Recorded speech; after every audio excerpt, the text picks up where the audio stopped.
such strategic countries. Mr. Speaker, coming to the issue of the PS for Foreign Affairs, I have had Senator Khalwale trying to defend the PS. I think there is no justification in what he did. When we have high-ranking government officials resorting to exchanging on social media, because there are challenges right now, Mr. Speaker, in terms of the change of policy to centrally procure learning material, particularly books, to schools.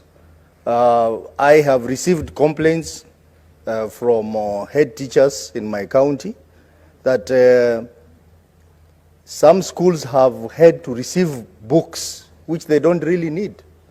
A school is not doing Islamic studies and is being given books on Islamic studies, really. That's a waste. So, Mr. Speaker, the idea to change the policy to centralized procurement may have been inspired by the need to have a centralized accountability on the procurement process.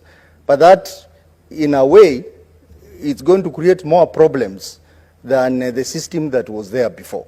So I think the Committee on Education needs to really reflect on this matter, look at all the possibilities, look at all the loopholes, and report to this House so that, if possible, we should actually revert to the system that was there before, which was that every school could handle procurement of its learning material. Mr. Speaker, let me also comment on the issue of establishment of an embassy in Morocco. Mr. Speaker, this issue of having an embassy in Morocco is long overdue. And there is no justification at all for Kenya government not to have an embassy in Morocco. Because all the leading economies in Africa, they all have embassies in Morocco. Start with Nigeria, South Africa, Egypt, Ethiopia, Algeria. They all have embassies in Morocco because Morocco is a big economy and Morocco is a flourishing economy, which this country really needs to benefit from having a diplomatic engagement with Morocco. So there is no justification not to have. But I'm aware, Mr. Speaker, the government is trying to quietly establish an office in Morocco. But, Mr. Speaker, as a standard, I think it's important for that process to be processed through Parliament, so that Parliament gives an approval for the establishment of embassies in such strategic countries. Mr. Speaker, coming to the issue of the PS for Foreign Affairs, I have had Senator Khalwale trying to defend the PS. I think there is no justification in what he did. When we have high-ranking government officials resorting to exchanging on social media, then there is a problem. And Mr. Speaker, the PS would easily have taken his phone and called you.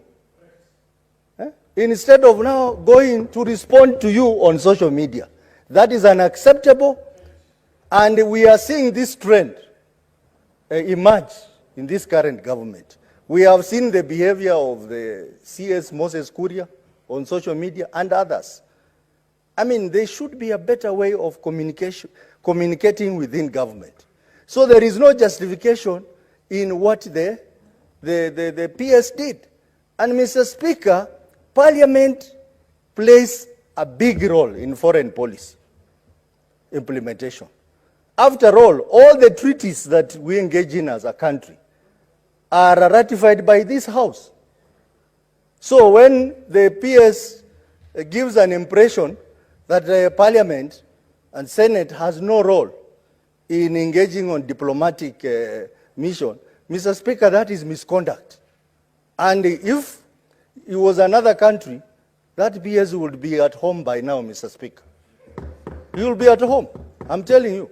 If this thing happened during President Moi's time, by 1 o'clock news, we would hear that the PS has been sacked. So this crippling indiscipline in government, Mr. Speaker, I think is something that we need to deal with as a House, and there is no justification in what the PS did. But Mr. Speaker, this is a problem of giving responsibility to people who have no civil service experience. They will always do things in this manner. Serious ministries like Foreign Affairs require serious, experienced civil servants who are also diplomats, Mr. Speaker. So Mr. Speaker, I want to What is your point of order, Senator Bony? Mr. Speaker, is it in order, rising on standing order number 105, for the member to impute improper motives on our civil servants when he knows that Abraham Singoe, doctor, was not only vetted for by the National Assembly, but that this is a distinguished lawyer with a doctorate in law? And Mr. Speaker, Senator Bony, what is your point of order? The point of order is information. Very good information you're giving. It's not a point of order. So choose. Are you on a point of information or a point of order? Yes, Are you informing Senator Osotsi of the resume of the PS, or are you calling to order the honorable senator who was speaking? It's a thin line, Mr. Speaker. You can't do both. Mr. Speaker, it's a thin line. Under 105... The line can never be thin, Senator. Under our standing orders, Mr. Speaker, with due respect, 105 expects that members should be guided by the factuality of what they are speaking to. Senator Bony, that's why I'm asking you. Yes. Are you on a point of order or you are on a point of information? Just pick one and proceed. A point of order.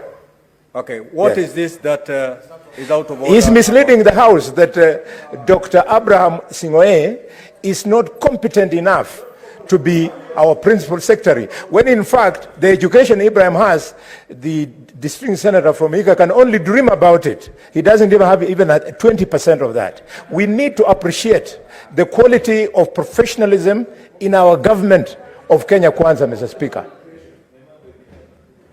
Senator Osotsi, Mr. Speaker, Bony Khalwale is just wasting my time. And I want to tell Bony Khalwale that I am also learned. I have a degree in computer science. I have a master's degree in computer science. I have an MBA. I have more degrees than Bony Khalwale. So don't say that I can only dream of... Honorable senators.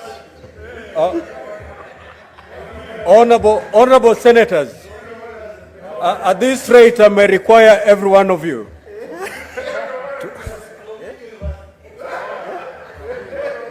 Order, Senator Bony. Kindly, Senator Osotsi, abandon that line of argument and proceed to prosecute your contribution and conclude, please. Yeah. Senator Bony, we are veering off the subject matter. Kindly proceed to... Thank you, Mr. Speaker. So, Mr. Speaker, I think the PS for Foreign Affairs deserves to apologize to you as a Speaker of this House and to this House. Because in the ranking order, Mr. Speaker, you are too senior.